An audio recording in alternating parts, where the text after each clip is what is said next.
आणि त्यामुळे ट्रॅफिक मधनं मी लवकर बाहेर पडलो आणि एअरपोर्टवरनं डायरेक्ट इथं आलो. दादा जरा ट्रॅफिक मध्ये कोल्हापुरात अडकलेले आहेत, ते अर्ध्या वाटेवर आलेले आहेत. परंतु आता या विधानसभेच्या निवडणुकीमध्ये शेवटचे 4 दिवस राहिलेले आहेत आणि 4 ओव्हरच्या या मॅच मध्ये बऱ्याच 6-4 मारायच्या आहेत. त्यामुळे मी निरंजन टकलेजींना आणि सगळ्यांना विनंती केली की मी भाषण करून परत कोल्हापुरात माझ्या 2 सभा आहेत. प्रियांकाजी 4 वाजता निघणार होते आणि मी 6 ला इथं येऊन 1 तासभर सभा करून मी कोल्हापूरला जायचं असं नियोजन होतं. परंतु ती सभा लेट झाल्यामुळे आम्हाला याला थोडा उशिरा झाला. परंतु उशिरा झाला असला तरी मॅच जिंकायला आम्ही कमी पडणार नाही हा विश्वास शिरोळकरांना या ठिकाणी. कारण की शिरोळची मॅच ही अटीतटीची असं जरा पहिल्यांदा वाटत होतं. परंतु आता करंट बघितलं झटका कुणाला बसणार कळालेला. आजचा लोकांचा उत्साह, लोकांच्या मध्ये असलेलं हे वातावरण आणि निश्चितपणे या मतदारसंघामध्ये येणाऱ्या 23 तारखेला मतमोजणी होईल त्यावेळी परिवर्तन झालेलं असेल हा विश्वास या निमित्ताने आपल्याला हा विश्वास देतो. कारण की मी परवाही कुरुंदवाडच्या सभेमध्ये सांगितलं गणपतराव दादांना तिकीट मिळावं, गणपतराव दादांची उमेदवारी जाहीर व्हावी यासाठी सातत्यानं या शिरोळ तालुक्यातनं फोन येत होते. आणि मला अतिशय आनंद आहे ज्या स्वर्गीय सारे पाटील साहेबांनी खऱ्या अर्थानं माझ्या राजकीय जीवनाला एक रूप दिलं. 2009 साली मी सगळ्या भाषणामध्ये सांगतो 2009 साली मंत्रीपद मला ज्यावेळी 10 साली मिळालं त्यावेळी साहेब पाटील साहेबांची शिफारस ही माझ्यासाठी महत्वाची त्यावेळी ठरली होती. आणि आज मला या निमित्तानं गणपतराव दादांना या तिकिटाच्या माध्यमातून आज काँग्रेस पक्षाची ताकद वाढवण्याची संधी, महाविकास आघाडीच्या सगळ्या पक्षांना ताकद देण्याची संधी प्रामुख्याने आम्हाला त्या ठिकाणी मिळालेली आहे. गेल्या 5 वर्षामध्ये या मतदारसंघाचं भवितव्य हे टांगतं राहिलेलं आहे. या मतदारसंघाचं भवितव्य नेमकं कुठल्या दिशेला आहे अजून सुद्धा त्या ठिकाणी कळत नाही. ज्या लोकांनी 2019ला सगळ्यांच्या बरोबर आहे असं मतं घेतली ते पुढे कुठे गेले हे आपल्याला सगळ्यांना माहित आहे. सुरत मार्गे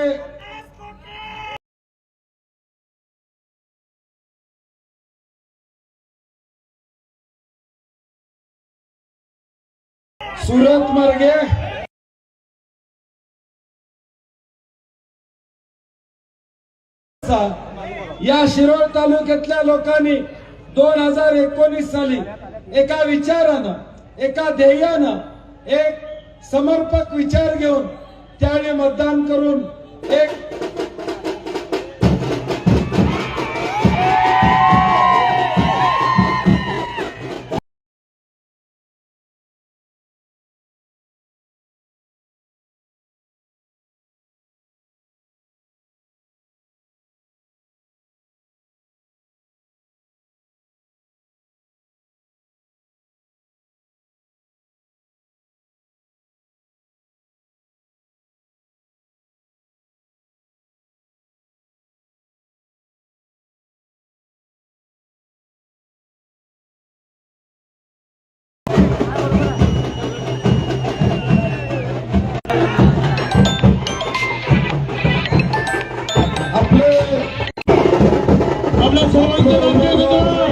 आमदार गणपतराव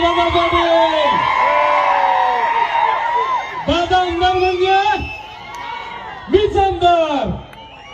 गणपतराव दादा उपस्थित झालेले आहेत. म्हणजे आता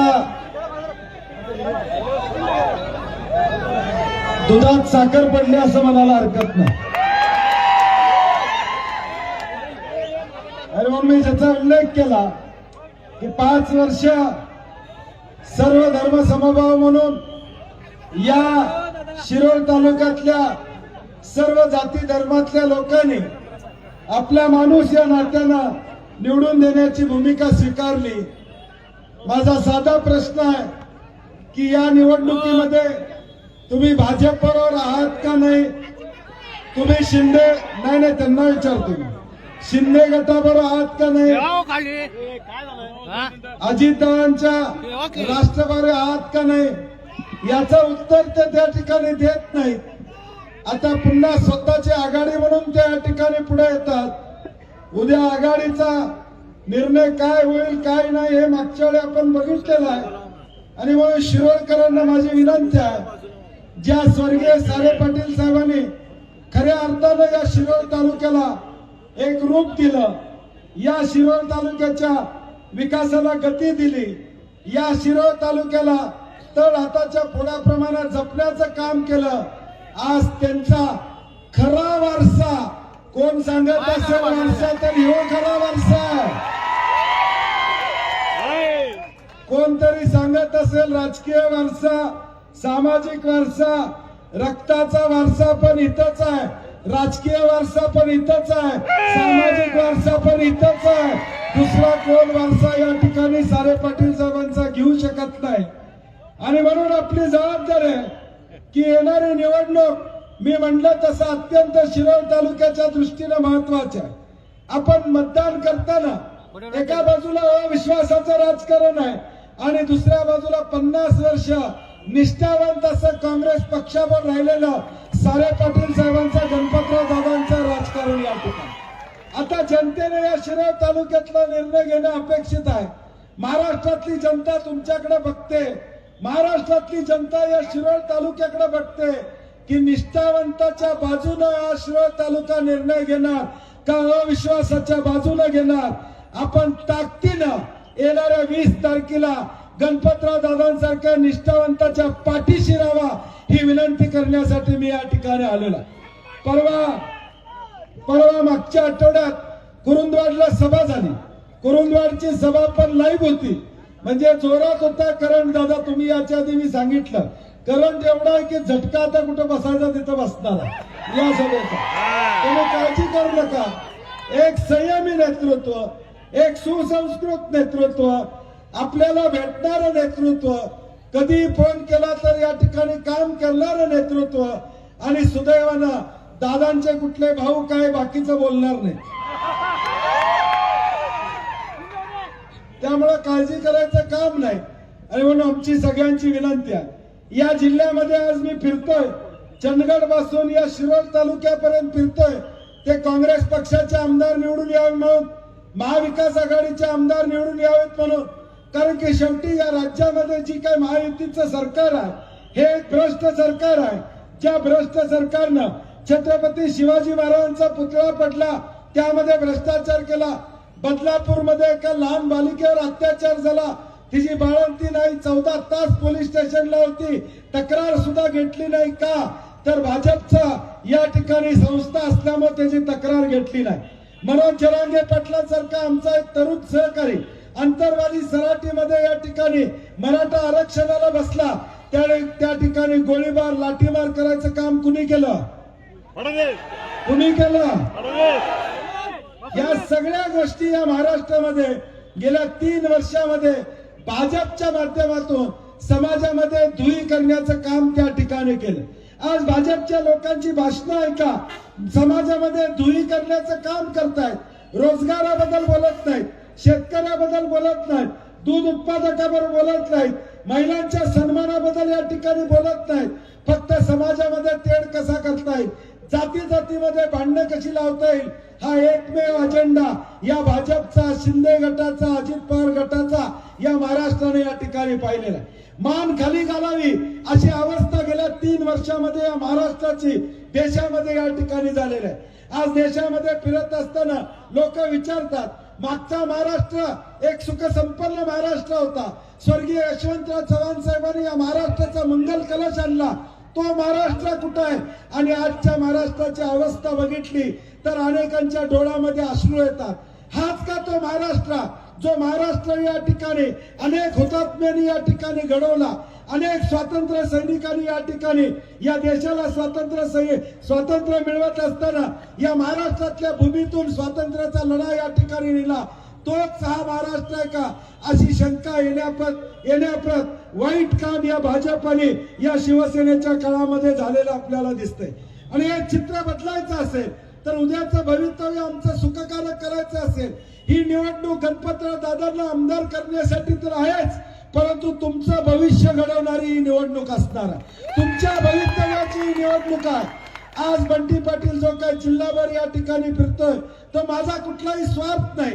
माझी एकच इच्छा आहे, काँग्रेसचे आमदार आले पाहिजे, महाविकास आघाडीचे आमदार आले पाहिजेत.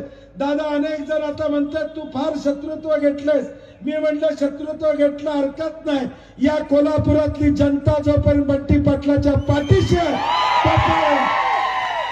तोपर्यंत मी काळजी या ठिकाणी करणार नाही. शेवटी लोकांचं आम्ही काही वाईट केलेलं नाही.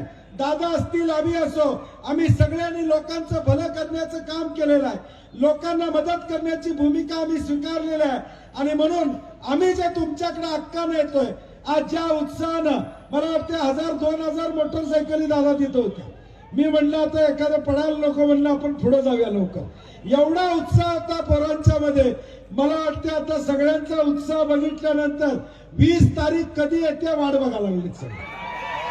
20 तारीख कधी येते ही वाट बघायला लागले. वाट बघून सगळ्यांची इच्छा आहे की आता घुमीव की फिरीव.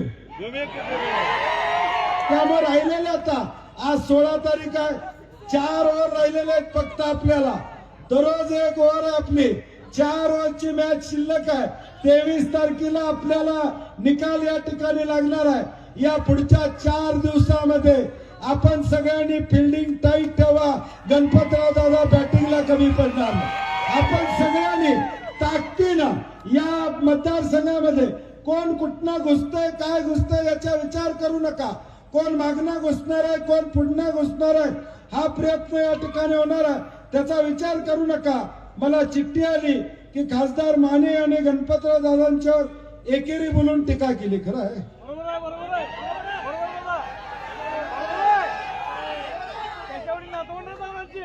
मला आश्चर्य वाटते, कारण की आज गणपतराव दादांसारखे ज्येष्ठ, मी सुद्धा जिल्ह्याचा नेता असतो तरी दादा म्हणून त्यांना हाक मारतो, त्यांच्या वयाचा सन्मान ठेवतो. परंतु आज हे असं जर खासदार बोलले असतील तर त्यांना सांगितलं पाहिजे थोडक्यात तुम्ही राहिला नाही तर कार्यक्रम झाला असता. त्यामुळं त्यांनाही माझी विनंती आहे की फार लक्ष इकडे देऊ नका. आता 5 वर्ष जॅकेट घालून फिरा, फार इकडे बघत बसू नका. कारण की दादा आता 100% आमदार होणार आहे, त्यामध्ये दुमत नाही. आज या जयसिंगपूरमध्ये सभा घ्यावी अशी सर्वांची इच्छा होती. कुरुंदवाडमध्ये सभा झाली. पहिला फॉर्म भरायला मी येणार होतो परंतु जमलं नाही. परंतु आज कुरुंदवाडमध्ये जयसिंगपूरमध्ये सभा घेत असताना मला इथल्या सगळ्या समाजांना सांगायचं आहे, विशेष करून वडार समाजाच्या लोकांना सांगायचं आहे की आपल्या खनीचा प्रश्न असू दे, आपल्या अडी अडचणी असू दे, त्या सगळ्या अडी अडचणीला तुम्ही काळजी करू नका. हिमालय सारखा बंटी पाटील तुमच्या पाठीशी उभा. तुम्ही काळजी करू नका. या जयसिंगपूरमध्ये जी मदत लागेल, जे सहकार्य लागेल ते निश्चितपणे आमच्या माध्यमातून या ठिकाणी होणार. हा शब्द मी आपल्याला या निमित्ताने या ठिकाणी देतो. कुरुंदवाडमध्ये सगळ्यांनी सांगितलं डॉक्टर बाबासाहेब आंबेडकरांच्या पुतळ्याचा विषय, तोही आम्ही मार्गी लावायचं काम या निवडणुकीनंतर या ठिकाणी करू. 2014 साली स्वर्गीय सारे पाटील साहेबांच्या नावानं ग्रंथालय व्हावं असा नगरपालिकेत ठराव केला. 10 वर्ष झालं तो ठरावाची अंमलबजावणी झाली नाही. दादा काय हरकत नाही, तुम्ही आमदार होऊन त्याची अंमलबजावणी व्हायची. तुम्ही आमदार होऊन त्याची अंमलबजावणी व्हायची होती. त्यामुळे काळजी करू नका. या सगळ्या विषयाला आम्ही गती देण्याचा प्रयत्न उद्याच्या भविष्यकाळात या ठिकाणी करणार आहोत. आणि म्हणून ज्यावेळी या शिरोळ तालुक्यामध्ये आज आम्ही या विधानसभेच्या निवडणुकीच्या निमित्तानं आलेलो आहे, ही पहिली मॅच आहे. दुसरी मॅच जयसिंगपूर नगरपालिकेला सुद्धा आम्ही या ठिकाणी काम करणार हे निश्चितपणे या ठिकाणी. काँग्रेस असेल, शिवसेना असेल, राष्ट्रवादी असेल, महाविकास आघाडी म्हणून दादा आपल्या वतीने मी शब्द देतो वैभव की जयसिंगपूर नगरपालिकेला आपल्या सगळ्यांचं पॅनेल असणार. हा शब्द मी हा शब्द मी तुमच्या वतीने या ठिकाणी देतो. कार्यकर्त्यांनो काळजी करू नका. किती वार्ड आहेत मला माहित नाही. 13 वार्ड आहेत, 13. टोटल नगरसेवक किती? 27.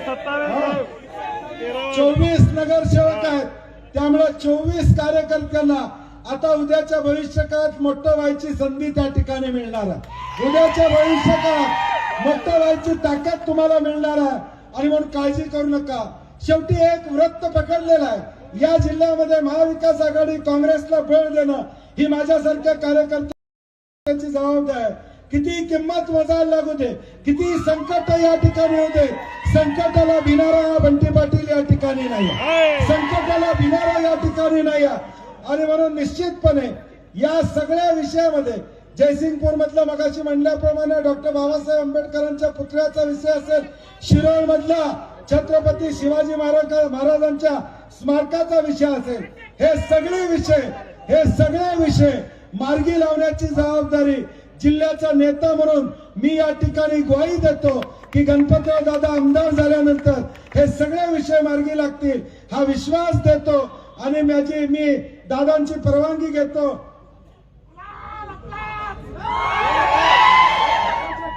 चिठ्ठ्या भरपूर आहे. शिरोळ तालुका एवढा जागरूक आहे. मी परवा सांगितलंय कुरुंदवाड मध्ये मी म्हणलं रात्री 12ला फोन करा, मी आहे. 12:30ला एखादा फोन आला. काय केलंय नाही घेताय का बघायला गेलं. आम्ही असंच करणार आहे. एवढ्या चिठ्ठ्या बघितल्यानंतर मग नेमक्या 5 वर्षात कामं झालीत का नाही शंकायला लागलं. मागच्या 5 वर्षात काय झालं, या 5 वर्षात काही झालं नाही हे या ठिकाणी सत्य आहे. आणि म्हणून हे सगळं बदलायचं असेल, परिवर्तन करायचं असेल, बदल हवा तर तुम्ही म्हणायचं आमदार नाही, बदल हवा तर